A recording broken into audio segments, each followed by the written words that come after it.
So ఇవాళ ఢిల్లీలో భవితవ్యం తేలబోతుంది. ప్రజలు ఎవరికి పట్టం కట్టిండ్రు అనేది మరికొద్ది సేపట్లో మరికొన్ని గంటలు క్లారిటీ వచ్చే అవకాశం కనిపిస్తుంది. ఎందుకంటే జస్ట్ ఇవాళ కౌంటింగ్ స్టార్ట్ అయింది. ముందుగా పోస్టల్ బ్యాలెట్ ఓట్లని లెక్కిస్తారు, ఆ తర్వాత మిగతా ఓట్స్ అని కూడా కౌంట్ చేస్తారు. సో బీజేపీ అధికారాన్ని చేజిక్కించుకుంటుందా లేకపోతే మళ్ళీ అధికారంలోకి వస్తుందా అనేది ఒక తీవ్రమైన ఉత్కంఠ నెలకొంది. ఎందుకంటే గతంతో పోలిస్తే అనేక భిన్నమైన పరిణామాలు ఈసారి ఎన్నికల ముందు చోటు చేసుకున్న సిచ్యువేషన్ కనిపిస్తోంది. సో ఈ నేపథ్యంలో మరి ఢిల్లీలో అధికార పీఠం ఎవరిది అన్న ఒక ఉత్కంఠ అయితే నెలకొంది. ఈసారి ఒకవేళ ఆప్ గెలిస్తే గనక ఆప్ మళ్ళీ 4వసారి తన ప్రపంచనాన్ని కొనసాగించినట్టు అవుతుంది, లేదా బీజేపీ మరి 27 ఏళ్ల తర్వాత మళ్ళీ అధికారంలోకి రాబోతోందా అనేది ఒక ఉత్కంఠ రేపుతున్న పరిస్థితి కనిపిస్తుంది. సో గతంతో పోలిస్తే అత్యధికంగా కూడా ఓటింగ్ పర్సంటేజ్ ఉన్న సిచ్యువేషన్ కనిపిస్తుంది. ఈ నేపథ్యంలో అయితే కౌంటింగ్కి సంబంధించి పటిష్టమైన భద్రత నడుమ కౌంటింగ్ స్టార్ట్ అయినట్టుగా తెలుస్తుంది. ఇక కౌంటింగ్ సంబంధించి ఢిల్లీలో మనకి పూర్తి సమాచారాన్ని మా ప్రతినిధి లివుల్ అందిస్తారు. లివుల్, కౌంటింగ్ స్టార్ట్ అయిందా, ఎటువంటి అరేంజ్మెంట్స్ జరిగినాయి? ఢిల్లీ దేశ రాజధాని ఢిల్లీ పీఠం ఎవరు సొంతం చేసుకోబోతున్నారని వాళ్ళ దేశవ్యాప్తంగా కూడా ఒక ఉత్కంఠ నెలకొంది. కొద్దిసేపటి క్రితమే దేశ రాజధాని ఢిల్లీ అసెంబ్లీ ఎన్నికల కౌంటింగ్ ప్రక్రియ ప్రారంభమైంది. మొదటగా ఏదైతే ఇటు పోస్టల్ బ్యాలెట్ లెక్కిస్తారు, పోస్టల్ బ్యాలెట్లో ఎవరు ఆధిక్యత కనబరుస్తారు అనేది కూడా ఇవాళ పెద్ద హాట్ టాపిక్ అని మారింది. ఢిల్లీ గత 2 పర్యాయాలు కూడా ఆమ్ ఆద్మీ పార్టీ భారీ మెజారిటీతో విజయకేతనం ఎగురవేసింది. కానీ ఎట్టి పరిస్థితుల్లోనైనా ఈసారి ఆమ్ ఆద్మీ పార్టీకి చెక్ పెట్టాలనే ఆలోచనలో బీజేపీ వ్యూహాలు రచించింది. అందులో భాగంగానే గల్లీ కూడా ప్రధానమంత్రి నుంచి ఎంపీ వరకు అందరూ కూడా గల్లీ తిరుగుతూ ప్రచారం నిర్వహించారు. ఆమ్ ఆద్మీపై అనేక అస్త్రాలు ప్రయోగించారు. ఇవాళ ఎవరు గెలుపొందుతారు అనేది కూడా ఇవాళ పెద్ద చర్చగానే నడుస్తుంది. గత 2015, 2020 2 సార్లు కూడా భారీ మెజార్టీతో ఆమ్ ఆద్మీ పార్టీ సర్కారు ఇక్కడ ఏర్పడింది. కేజ్రీవాల్ నాయకత్వంలో ఢిల్లీలో అనేక కార్యక్రమాలు కూడా చేశామని చెప్పేసి వారు ఇక్కడ ప్రచార నిర్వహించారు. వారు అంతా ఇక్కడ త్రిముఖ పోటీ అనేది లేదు, కేవలం 2 పార్టీల మధ్య పోటీ అనేది మనకు ప్రధానంగా చెప్పుకోవచ్చు. ఇవాళ ఏదైతే 19 కేంద్రాల్లో 8 గంటలకు ప్రక్రియ ప్రారంభమైంది. బీజేపీ గెలుస్తుందంటూ మొన్న ఎగ్జిట్ పోల్స్ వచ్చిన నేపథ్యంలో ఖచ్చితంగా బీజేపీ గెలుస్తుందా లేదంటే ఆమ్ ఆద్మీ వైపు మొగ్గు చూపుతారా? హర్యానాలో కాంగ్రెస్ గెలుస్తుందని చెప్పేసి ఎగ్జిట్ పోల్స్ వచ్చినాయి, కానీ చివరగా బీజేపీ అక్కడ అధికారం చెలాయించింది. ఈ నేపథ్యంలో ఎవరు గెలుస్తారనేది కూడా ఇంకా ఉత్కంఠకైతే నెలకొంది. దాదాపు 10:30-11 గంటలకైతే కొంత ట్రెండింగ్స్ వచ్చే అవకాశం అయితే స్పష్టంగా కనిపిస్తుంది. అయితే గత ఎన్నికలతో పోలితే 2.5% పోలింగ్ నమోదు తగ్గింది. అంటే ఖచ్చితంగా ఇది అధికారంలో ఉన్న ఆమ్ ఆద్మీకే ప్లస్ అవుతుందని చెప్పేసి కూడా ఇక్కడ రాజకీయ విశ్లేషకులు చెప్తున్నారు. కానీ వాళ్ళ అనేక అంశాల్లో బీజేపీ ఢీ కొట్టింది, బీజేపీ ఎప్పటికప్పుడు డిఫెన్స్లో నెట్టేసింది ఆమ్ ఆద్మీ పార్టీ అని చెప్పేసి కూడా ఒక చర్చ జరుగుతుంది. ఏదేమైనప్పటికీ 70 స్థానాల్లో దాదాపు 70 అసెంబ్లీ స్థానాలకు 699 మంది తమ భౌత్యాన్ని చూపెట్టుకున్నారు. ఎవరు గెలుస్తారు అంటే ప్రధానంగా ఇటు కేజ్రీవాల్ పైన పరమేశ్వర్ వర్మతో పాటు అటు సందీప్ దీక్షిత్ కూడా పోటీ చేస్తున్నారు. అటు అతీష్ పైన కూడా సుష్మా స్వరాజ్ కూతురు అక్కడ పోటీ చేస్తుంది. ఎవరు ఎక్కడ గెలుస్తారు ఏందనేది కూడా కొంత హాట్ టాపిక్గా మారింది. ఏదైతే బీజేపీ నేతలు తీవ్ర విమర్శలు అయితే చేశారు ఆమ్ ఆద్మీ పార్టీ పైన. దాదాపు 2013 తొలిసారి అధికారంలోకి వచ్చిన ఆమ్ ఆద్మీ పార్టీ 49 రోజుల తర్వాత రాజీనామా చేసి మళ్ళీ 2015లో ఎన్నికలకు వెళ్ళారు. 2015, 2020లో వరుసగా విజయదుందుమి భోగించారు. కానీ ఇక్కడ బీజేపీ పూర్తిగా డబుల్ ఇంజన్ సర్కార్ లేకపోవడం వల్లనే కేజ్రీవాల్ అభివృద్ధి కార్యక్రమాలు చేయలేకపోయిండు. ఢిల్లీలో ఖచ్చితంగా డబుల్ ఇంజన్ సర్కార్ రావాలి, వచ్చినప్పుడు మాత్రమే ఇక్కడ అభివృద్ధి ఫలాలు అందరికీ అందుతాయని చెప్పేసి బీజేపీ విమర్శనాలు చేసింది. అంతేకాకుండా ఇటు బీజేపీ పైన కూడా కౌంటర్ అటాక్ చేశారు కేజ్రీవాల్. ఎన్నో విమర్శలు చేశారు. హర్యానాకు సంబంధించి కూడా ఏదైతే యమునా నదిలో విషతుల్యం చేశారు హర్యానా ప్రభుత్వం, అక్కడ ఉన్న బీజేపీ అని చెప్పేసి కూడా అనేక విమర్శలు చేశారు. దాని నేపథ్యంలో కేజ్రీవాల్ పైన కేసులు కూడా నమోదు చేశారు. నిన్న ఏసీబీ అధికారులు కేజ్రీవాల్ ఇంటిపైన దాడులు చేసిన పరిస్థితి కూడా కనిపిస్తుంది.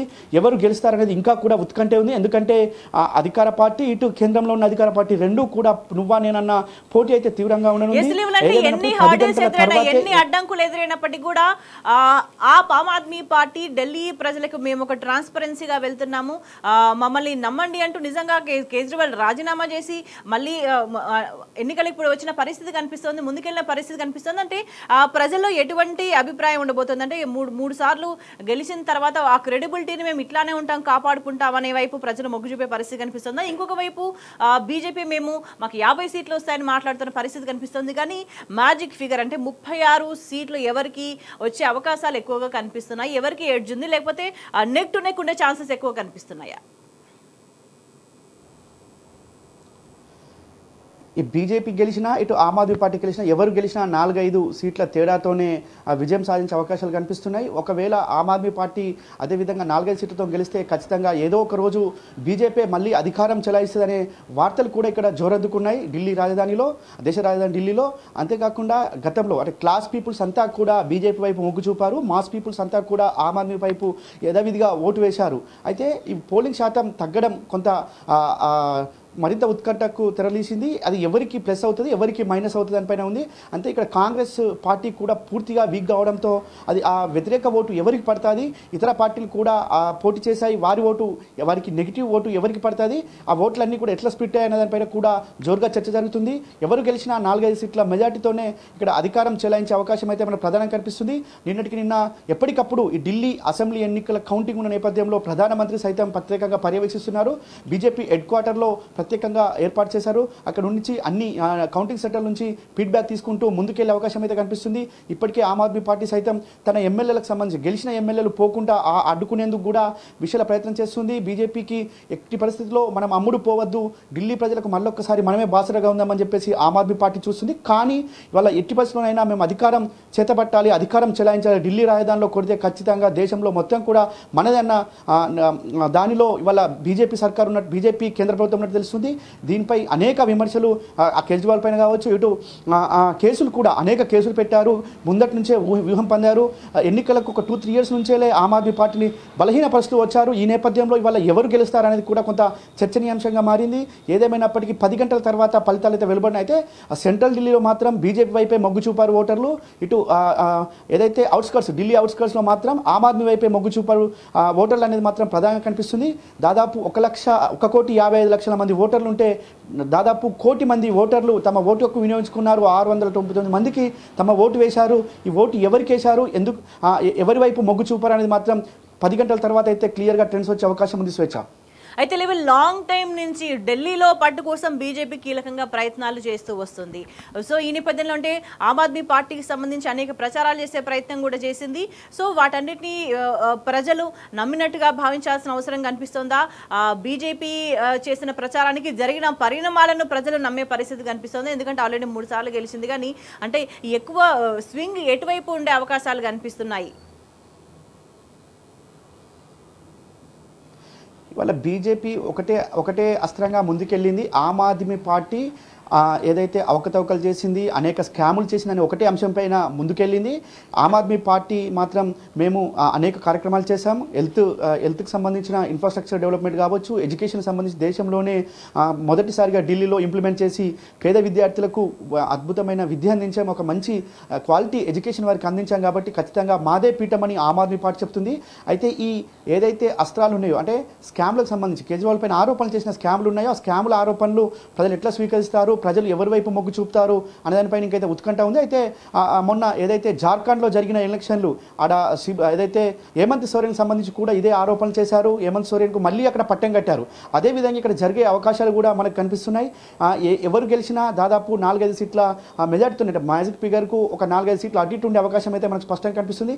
ఆమ్ ఆద్మీకి సంబంధించిన అనేక కార్యక్రమాలు ఇవాళ దేశానికి దిక్సూచిగా నిలిచాయి. మేము ఊరు చేశాం, ఇక్కడ అవినీతి లేకుండా చేశామని చెప్పేసి ఆమ్ ఆద్మీకి సంబంధించి అందరూ లీడర్లు ప్రచారం అస్త్రాలు నిర్వహించారు. ఇక్కడ మొన్నటికి మొన్న పంజాబ్లో సైతం ప్రభుత్వం ఏర్పాటు చేశారు. పంజాబ్లో సైతం ఢిల్లీ తరహానే పాలన కొనసాగిస్తున్నాం, ఢిల్లీలో కూడా ఒక అద్భుతమైన పాలన కొనసాగించాం, ప్రజలకు ఇచ్చిన హామీలు అమలు చేశాం. కానీ వాళ్ళ బీజేపీ మోడీ గ్యారెంటీ అని వాళ్ళ దేశానికి ఏం చేసింది, అలాగే ఢిల్లీకి ఏం చేస్తుందని చెప్పేసి కూడా విమర్శనాస్త్రాలు ఆమ్ ఆద్మీ పార్టీ బీజేపీ సంధించింది.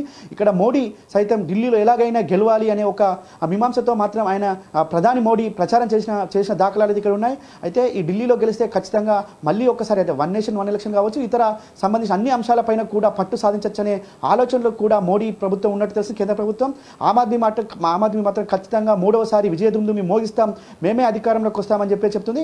ఇద్దరు ఆ రెండు పార్టీల అగ్రనాయకత్వం అంతా కూడా గెలిచిన ఎమ్మెల్యేలను కాపాడుకునే ప్రయత్నంలో అయితే ఉన్నారు. ఇప్పటికే అనేక మందికి ఎమ్మెల్యేలను కంట్రోల్లోకి తీసుకున్నారు. కేజ్రీవాల్ వారికి సంబంధించిన నాయకులను వారితో ప్రత్యేకంగా పర్యవేక్షిస్తున్నట్టు కేంద్ర ప్రభుత్వంలో ఉన్న బీజేపీ సైతం బీజేపీ హెడ్ క్వార్టర్ నుంచి ప్రత్యేకంగా పర్యవేక్షిస్తుంది.